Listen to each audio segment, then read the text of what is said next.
আপনারা এমন ভাবে এই জনগণের সমস্যা, ভাঙ্গল কবলিত মানুষের সমস্যা তুলে ধরবেন যাতে প্রশাসন বাধ্য হয় এই ভাঙ্গল কবলিত এলাকার অন্তত অস্থায়ীভাবে হইলেও কোনো সমাধানের ব্যবস্থা তারা গ্রহণ করেন।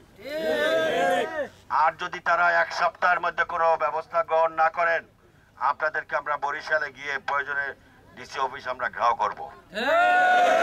সেইখানে গিয়ে আমরা দাবি দেওয়া আদায় করে ছাড়বো, কারণ এই ভাঙ্গল যদি এরকম থাকে তাহলে আগামী 15 দিন 1 মাসের মধ্যে এই রাস্তাঘাট বিলীন, এই রাস্তাঘাট যা কিছু আছে সবকিছু শেষ হয়ে যেতে পারে। স্কুল ধ্বংস হয়ে যাবে, মসজিদ আছে, মাদ্রাসা আছে, আমি কয়েক জায়গায় দেখেছি, ক্লিনিক আছে, এগুলি কিন্তু ধ্বংস হয়ে যাবে। প্রশাসনের কাছে আমি জোর দাবি জানাই, আপনারা সরকারে আছেন, এটা আপনাদের দেখার দায়িত্ব, আপনাদেরকে দেখতে হবে।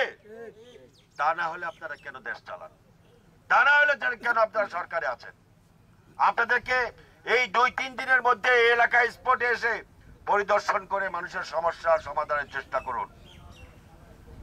আর দ্বিতীয় বিষয় হচ্ছে সামনে নির্বাচন। নির্বাচিত সরকার অনেকদিন আমাদের দেশে নাই। নির্বাচিত সরকার যদি থাকতো তাইলে আপনাদেরকে আজকে রাস্তায় দাঁড়াইতে হইতো না। তারা এসে তারপরে কিন্তু এই দুঃখ দরদাসে কিভাবে লাঘব করা যায়। তবে এগুলো কিছু নিয়ম কানুন আছে, একটু সময় লাগে।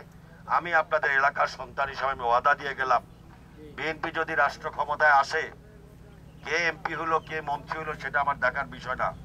আমি এলাকার সন্তান, আমি বিএনপির কেন্দ্রীয় কমিটির সদস্য।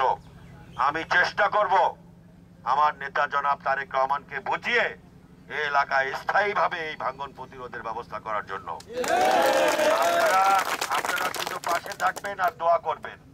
আপনারা পাশে থাকলে, দোয়া থাকলে ইনশাআল্লাহ আমার পক্ষে এটা সম্ভব হবে। এবং আমি যদি বেঁচে থাকি, সুস্থ থাকি, আপনারা দোয়া করবেন আমি যাতে এই সমস্যা লাঘব করে আপনাদের দোয়ার শরীক থাকতে পারি।